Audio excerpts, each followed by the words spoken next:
Thank you very much. It was just announced by Attorney General Barr that they've caught the killer of legend to Pharaoh. Horribly shot, young man, wonderful young man. And we have this just came out 2 minutes ago. So Attorney General Barr just announced, as you know, we named Operation Legend after Legend to Pharaoh, where we're going to be helping out and are in the process of helping out cities throughout our country that have difficulty with crime, in particular certain types of crime. So that's really good news. They caught the killer of legend. Today we saw Joe Biden continue to politicize a pandemic and to show his appalling lack of respect for the American people. That's what it is. At every turn, Biden has been wrong about the virus, ignoring the scientific evidence and putting left-wing politics before facts and evidence. Sleepy Joe opposed both the China and the Europe travel bans. You know that. He opposed the China travel ban that I instituted very early, and the Europe travel ban that I instituted quite early. If he had followed, if we went after and listened to his advice, hundreds of thousands more people would have died. This is according to many people. I believe that Dr. Fauci agreed with that. He said that President Trump made a great decision when he put the ban on China. Joe Biden wants to fling open American borders, allowing the pandemic to infiltrate every U.S. community based on his policies. He wants to have ridiculous open borders. I've been saying from the first day I started campaigning for this great office that you have open borders, you don't have a country. You don't have a country with open borders. So he wants open borders. The Democrats want open borders. And if you take a look at our southern border, we would have criminals pouring through. The wall is getting close to 290 miles long, and it's having a huge impact. So we disagree with him on that. That's one of the many things that we disagree with.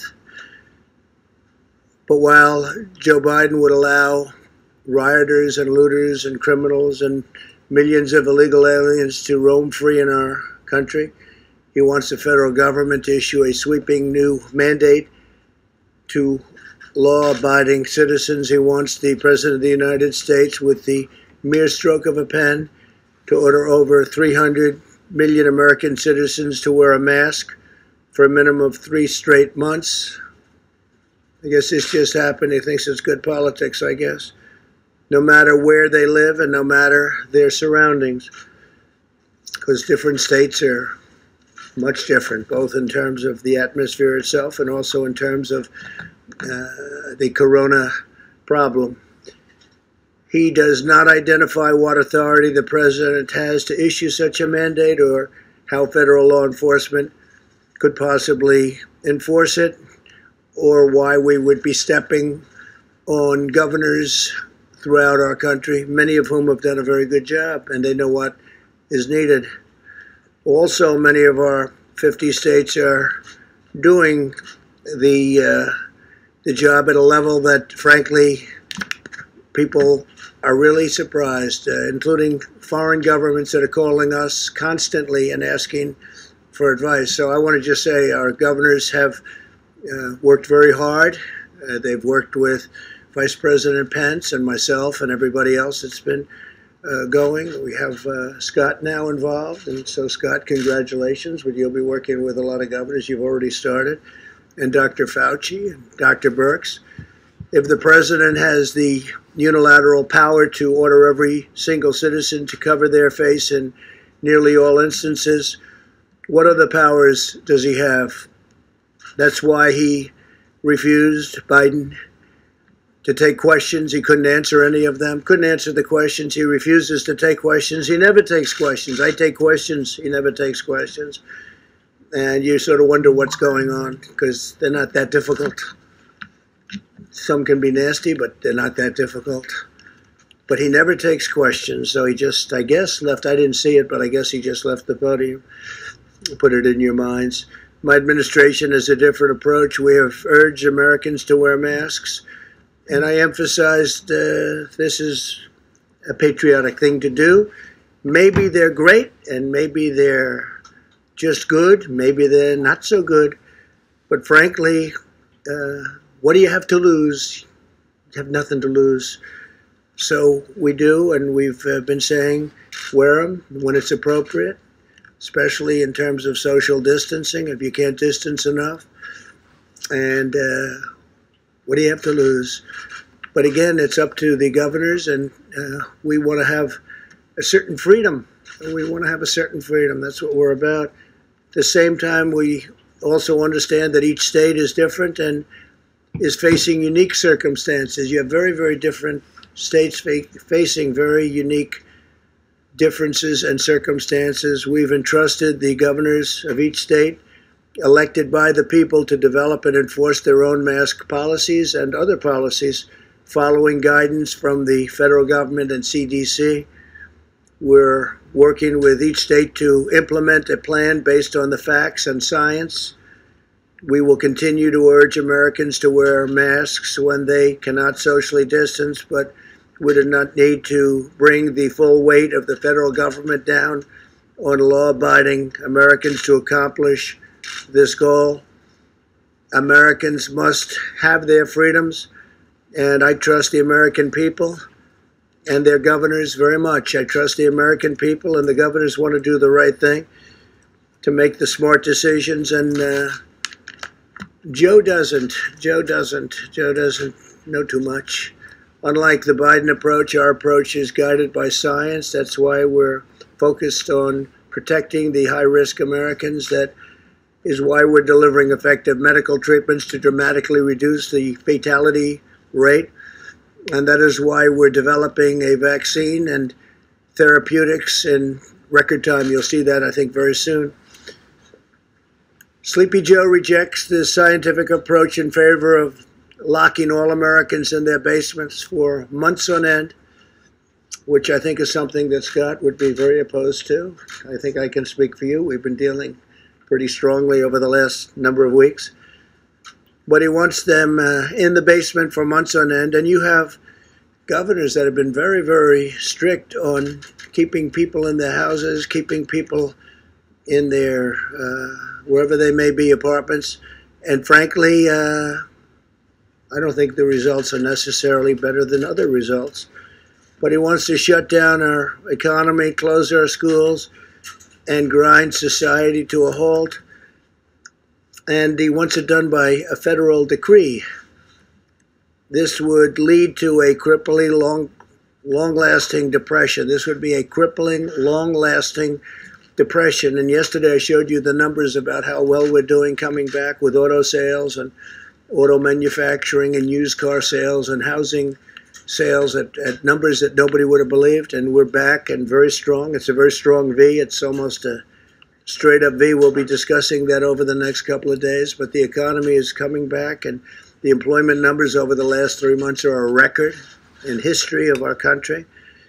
And we'll be back next year. I think we'll be maybe even stronger than the previous year, where we set every record in the book on employment and stock market. By the way, our stock market numbers are very close to record, and NASDAQ is actually record over the last 14 days, 14 times now. It's been record, and that's during what we hope will be the more final stages of the pandemic. So if we did what Biden wanted to do, it would shut down our healthcare system and lead to a massive increase in mortality, including suicide, overdose, heart disease, and countless other physical and mental harms. It is very, very bad on the other side of the equation when you do something like that. Those shutdowns are very punitive, very punitive. They hurt a lot of people in a lot of different ways, through depression, through suicide, through so many other things, alcohol, drugs. Biden's approach is regressive, it's anti-scientific, and it's very defeatist. but it'll be very bad for our country.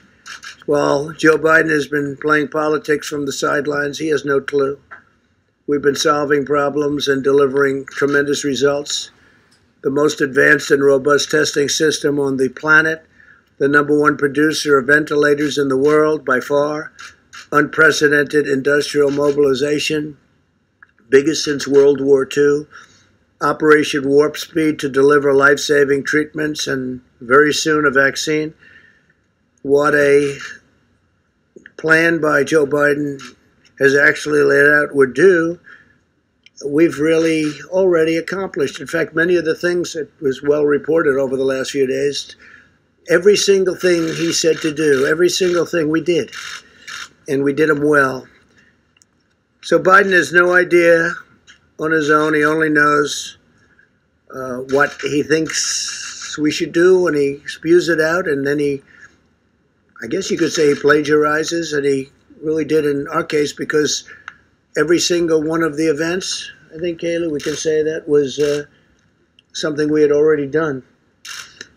So we'll defeat the virus, but not by hiding in our basements. He's got to come out of his basement.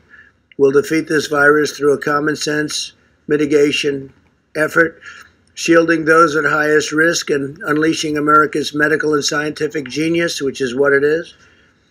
And we've already been doing it, and we're very close to having something that's going to be very, very special in the form of therapeutics and vaccines.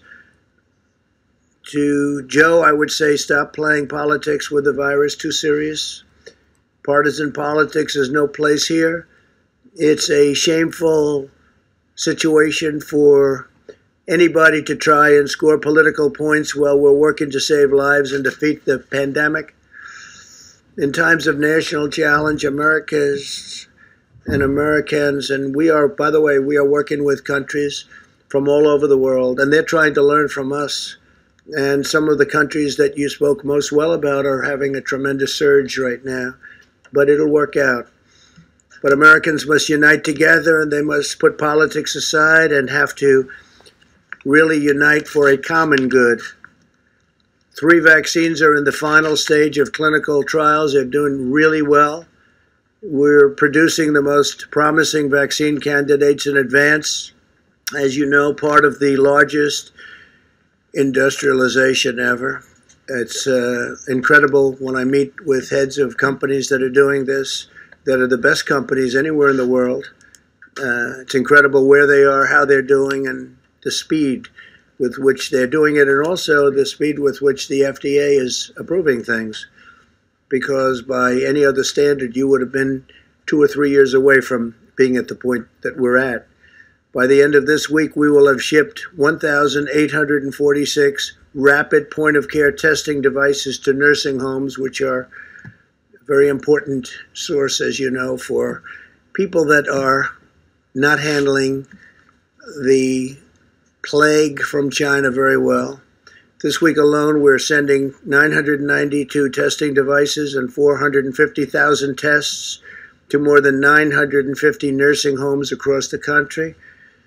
And these tests are incredible. These are tests that are all new, very modern. And we're also getting on the tests that are not done immediately with the 5 to 15 minute timing. When they do send them to a lab, they're coming back now in 3 days. So it's a 3-day process, which is about as good as you can do. You have 1 day of delivering, 1 day of receiving, and 1 day in the lab. We're also requiring all nursing homes to test all members of their staff at least weekly. By unleashing America's scientific genius, we have delivered effective treatments. The case fatality rate for Americans over 70 has declined by about 85%. That's a fantastic number. It's declined. That's case fatality. It's declined by 85%. Europe has seen 40% more excess mortality than the United States compared to a non-pandemic year. So you hear the numbers, and those numbers are very interesting, but that's the way it is. We continue to urge all Americans to wash your hands, socially distance, wear a mask when necessary, and when you cannot, distance and protect Very importantly, the vulnerable, protect people that are older and especially people that have problems with heart or diabetes or some other problem. Earlier today, very exciting news, very big news all over the world. They're talking about it all over the world. It was amazing. We finalized a historic peace agreement between Israel and the United Arab Emirates. After half a century, Israel and the United Arab Emirates will fully normalize their diplomatic relations. Nobody thought this was something that could happen for a long time. This is the most important diplomatic breakthrough since the Egypt-Israel peace agreement was signed over 40 years ago. We have Ambassador to Israel, David Friedman, here. Thank you, David, for being here. We very much, you would agree that this was a big day for Israel and a big day for the world. Good. Thank you, David. You've been fantastic, too. Fantastic ambassador and representative of our country. Thank you very much. The deal that was reached today will enable Muslims to have far greater ability to visit many historic sites in Israel and to peacefully pray at the Al-Aqsa Mosque, which is very important to them, which they've wanted to have access to for many, many decades. This is a monumental step to forging ties of cooperation in the Middle East, and I think you're going to have other countries come forward. I can tell you we already do, and they want to make a deal. We could have peace in the Middle East. It would be fantastic. Israel is also suspending settlements in the West Bank, which is a big deal, a bold step toward achieving peace. Israel and the United Arab Emirates have also agreed to immediately expand and accelerate scientific collaboration to develop effective treatments and vaccines to defeat the China virus. They've both been hit. Virtually every country has been hit, 188 countries, and to save lives in their region and in their world. So they are working very much on the vaccines also with us. And again, some very good news is going to take place with respect to that. Our unprecedented diplomatic engagements laid the groundwork for this historic peace agreement, which was just announced a little while ago today. We will not rest as we continue to work toward a world of greater harmony and prosperity for all. I want to thank Prime Minister Benjamin Netanyahu of Israel and Crown Prince Mohammed bin Zayed of the United Arab Emirates, two fantastic people, for their vision and their leadership, and I look forward to hosting them at the White House very soon to formally sign the agreement. We'll probably be doing it over the next, I would say, 3 weeks, and they'll be coming to Washington. So that was a tremendous day. That was a tremendous thing that happened, and it's a great sign. We have a lot of other interesting things going on with other nations also having to do with peace agreements, and a lot of big news is coming over the next few weeks, and I'm sure you'll be very impressed, and more importantly, it's a great thing for our country, a great thing for the world. So thank you very much. Please, go ahead. Thank you, Mr. President. I appreciate it. I want to ask you about school-age kids and food. One of the real problems when you shut down the schools, these are kids on reduced and free lunch programs. They need these meals to make it through their day, and with districts shutting down school, what, if anything, can the federal government do to make sure that the kids still get decent meals as long as the schools are out? Well, you know, we don't want the schools shut down. We want the schools to open, and especially very young children handle it, all children, but especially very young children handle it very well. So we want schools open. We don't want to be in that position. We want schools open.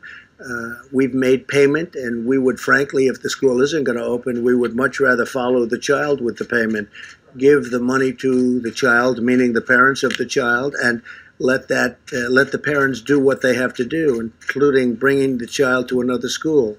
Because we're finding that whether it's parents or children, people want to get back to school. They want to have their life back. Some people say they don't want, the Democrats don't want schools open because that's where you have a lot of polling booths.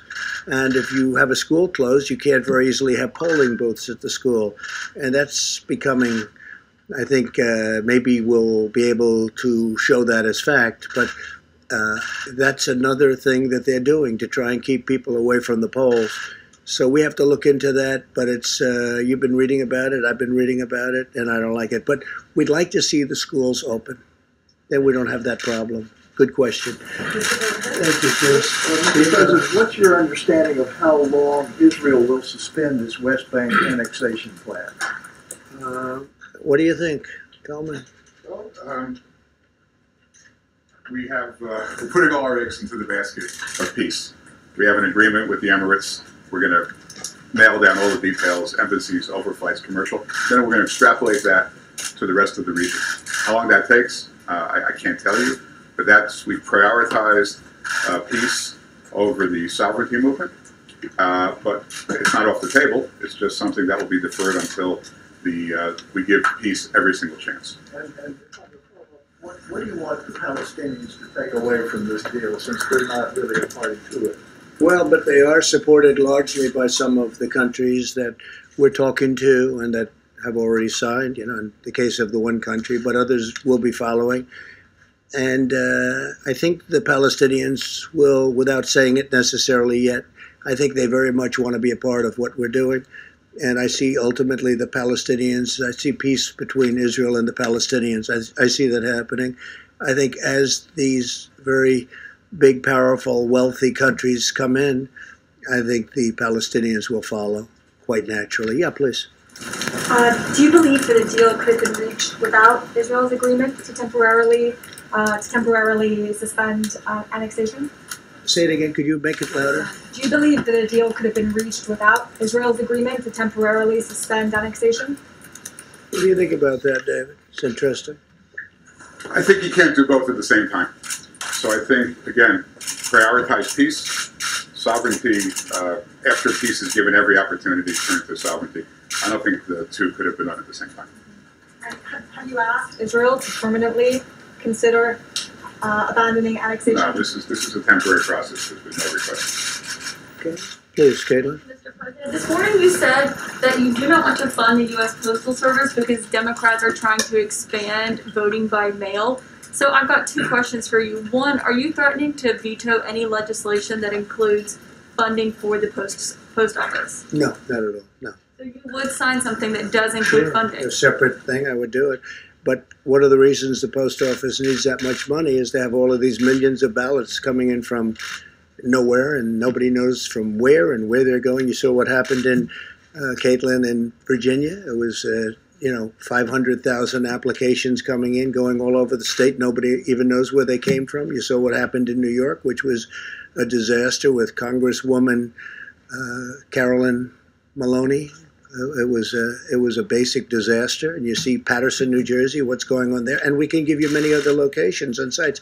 What has happened is that's part of a big negotiation. That's actually small part of a big negotiation to get more money to people that it wasn't their fault. It was China's fault. And post office is part of it. Another part of it is they want $3.5 billion just for the ballots themselves. Why it's so much, I don't know, but that's what the Democrats want. But if the bill isn't going to get done, that would mean the post office isn't going to get funded. And that would also mean that the $3.5 billion isn't going to be taken care of. So I don't know how you could possibly use these ballots, these mail-in ballots. Absentee ballots, by the way, are fine.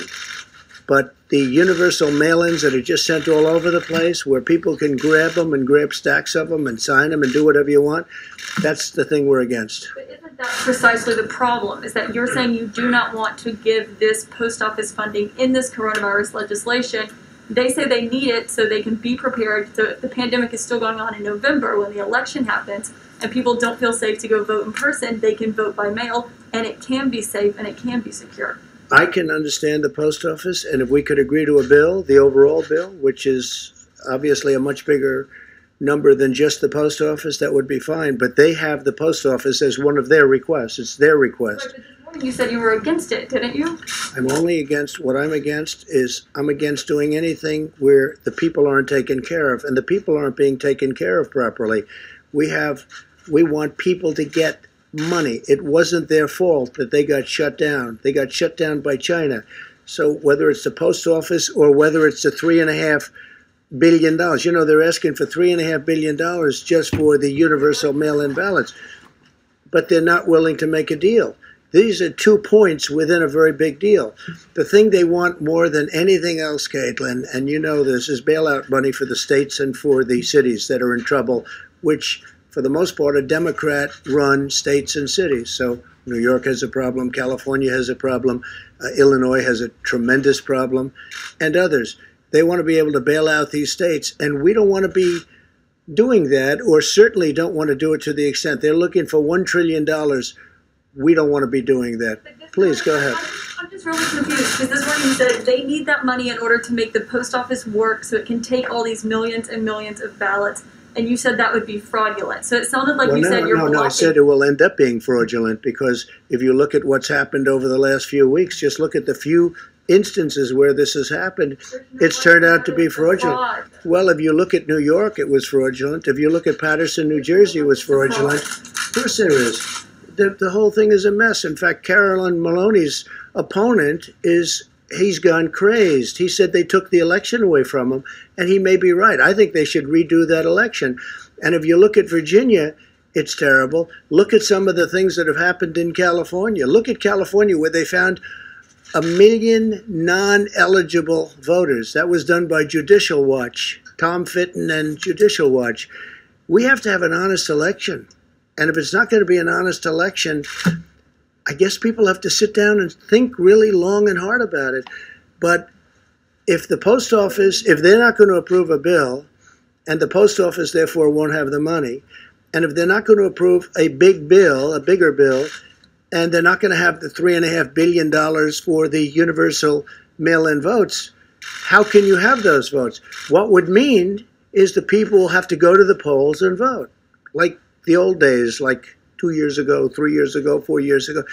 They have to go to the, it doesn't say anybody's taking the vote away, but it means that the universal mail-ins don't work. Absentees do work. It's a very different thing. An absentee, where you make an application and you send it in, they send you a vote, it's different.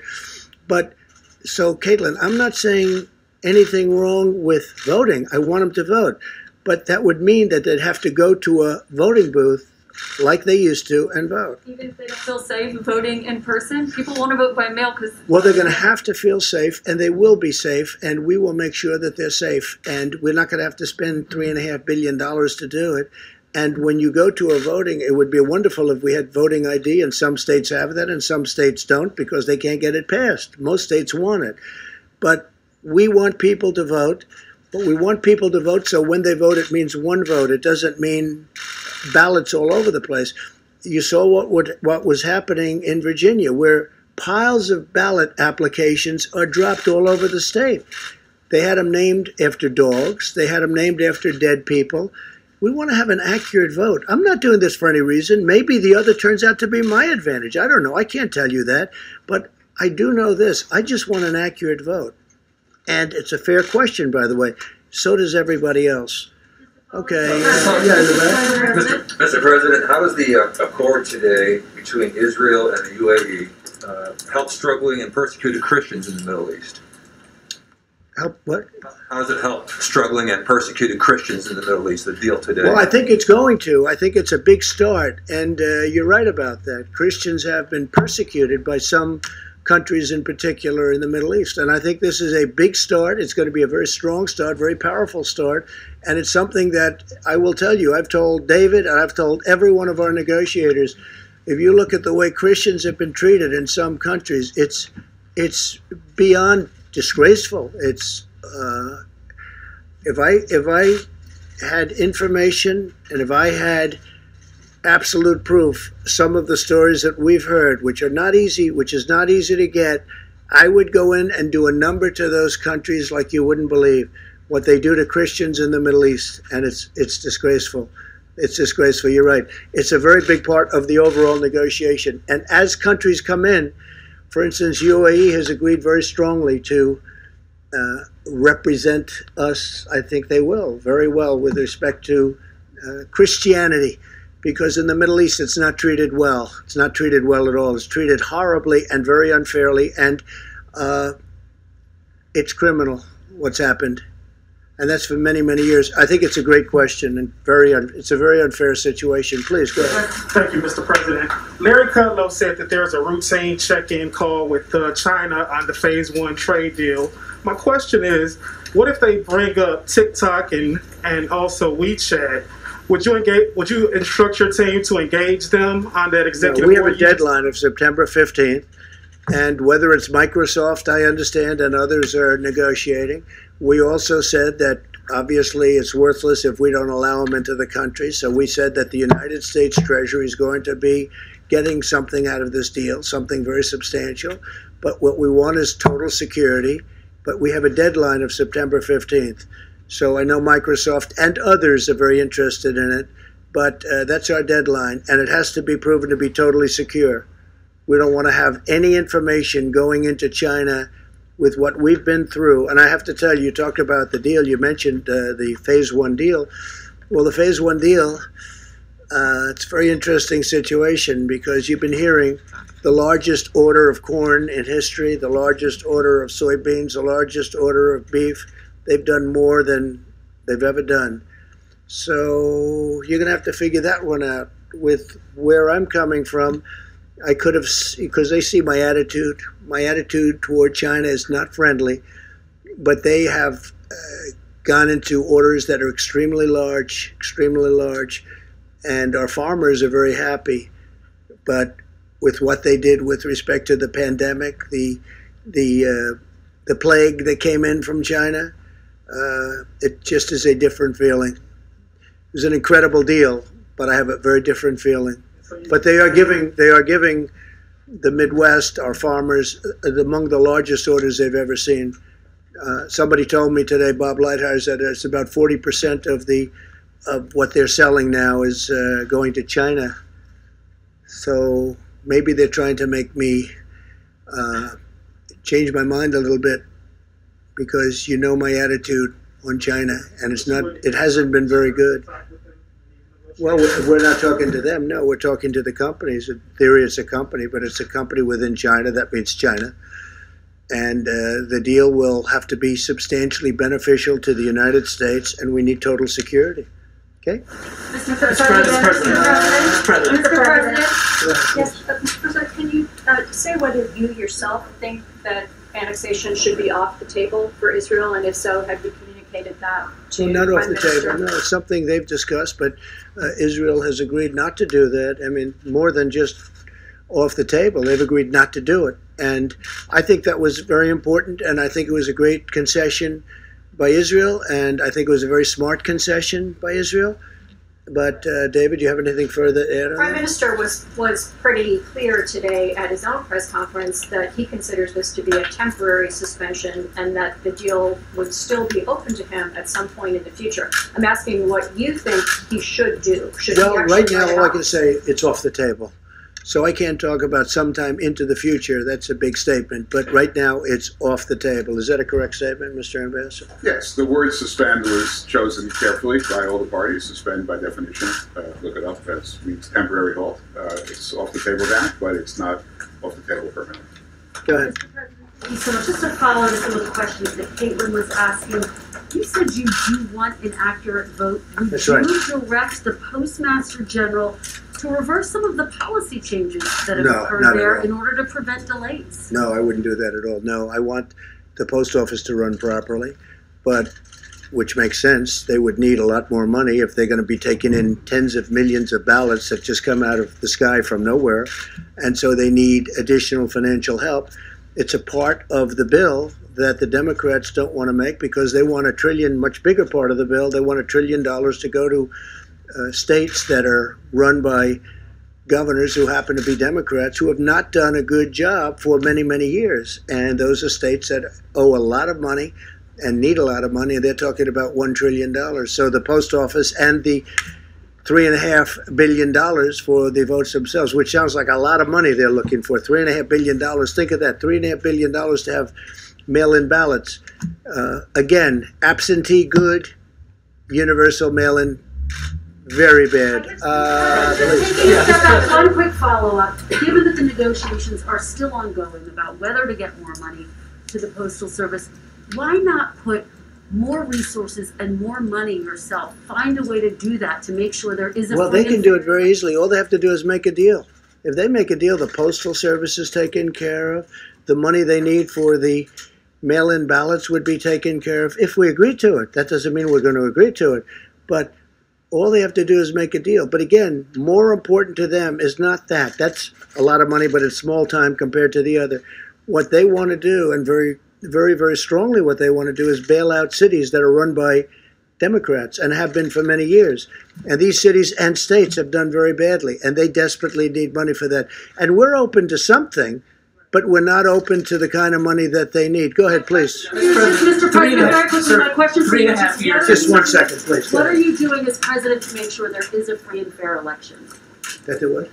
What are you doing as president to make sure there is a free and fair election? So everyone talks about Russia, Russia, Russia. They talk about China, China.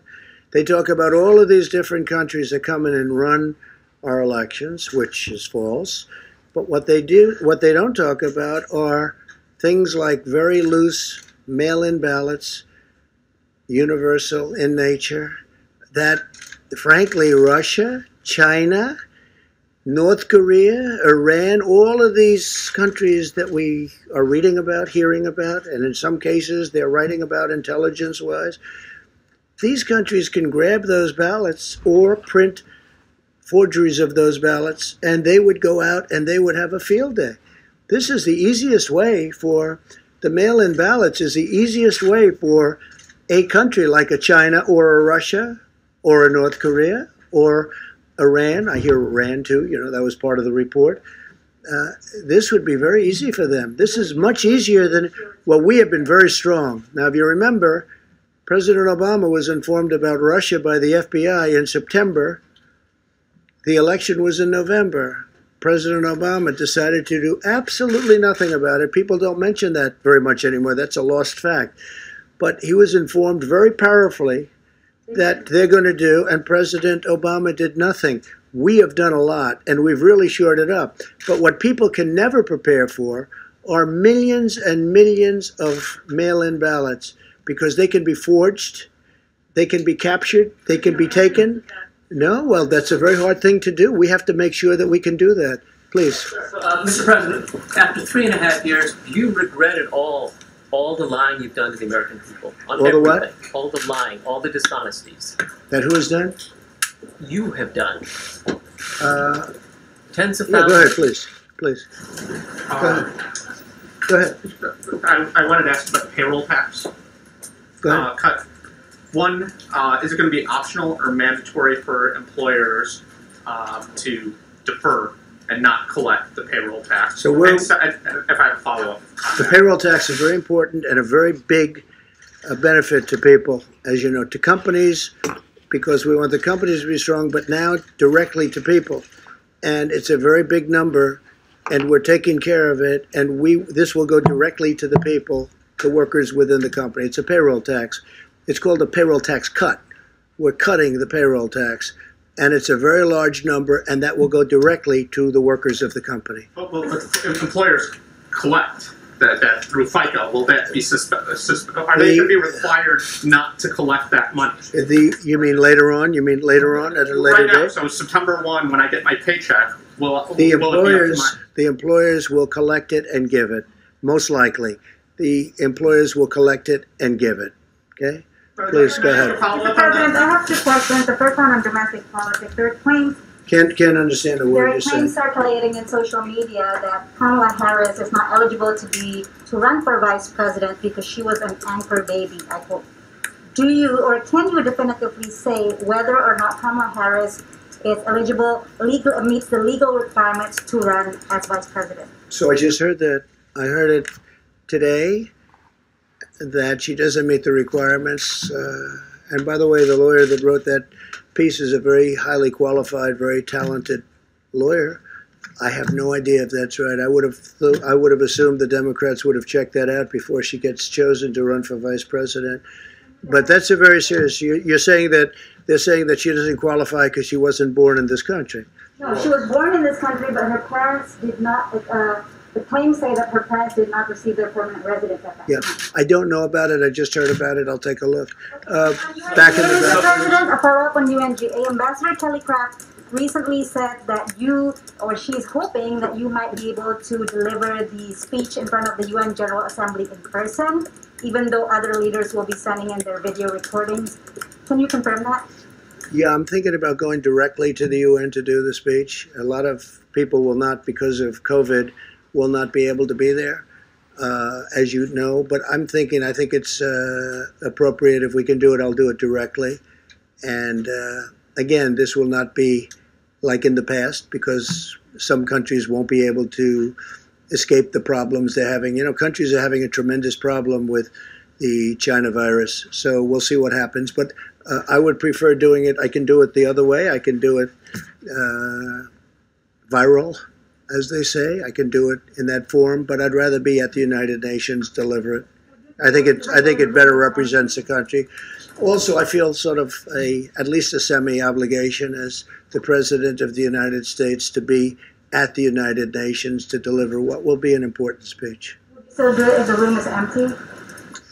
Well, the room won't be empty. The room will have different people there and representatives of countries. But I can understand how it's very difficult for countries to be there. They won't be there only for that reason. They'd love to be there. I've already had people call, in fact, say, a couple of them, "I'd love to be there. If you want, I'll be there." I said, "Don't be there. You don't have to be there." No, the room would be, I think the room will not be, although there may be a spacing requirement like you have in this room. This room was always packed. This room would be packed again if we had the seats open, but you have a spacing requirement, so I understand that the United Nations, they may have that too. Yes, please. Thank you, Mr. President. I have a question on the peace deal, but if you don't mind, could I defer my question to Amela Khan from Epic Times? Sure, yes. Thank you, Mr. Please. President. Thank you. I would like to ask your opinion about what recently happened in Hong Kong, recent attack on press freedom in Hong Kong, and Jimmy Lai was arrested, his newsroom was raided. How will the U.S. respond to this? Well, I think it's a terrible thing, but one thing that we have done, we gave tremendous incentives to Hong Kong because of freedom. We want freedom. And we were giving tremendous economic incentives to Hong Kong, and we have now withdrawn all of those incentives. And it will be impossible for Hong Kong to compete with the United States with respect to that. It just won't be, because we've taken all of the incentives away. If you look at China with the World Trade Organization as an example, they're getting tremendous because they're considered a developing nation, which is ridiculous. Why should they be a developing nation, but we're not? And they get tremendous incentives. We have, by the way, told them it's unacceptable, and we've been doing that for a long time. They understand exactly how we feel, and big changes are being made. But with respect to Hong Kong, they get tremendous financial incentives so that they could do business and compete in the world. We've now withdrawn all of those incentives. It's going to be very hard for Hong Kong to compete. And I will tell you that the United States, and I say this from any standpoint you want to hear it, will end up making a lot more money because of it, because we lost a lot of business to Hong Kong. We made it very convenient for people to go there, for companies to go there. We've withdrawn all of that.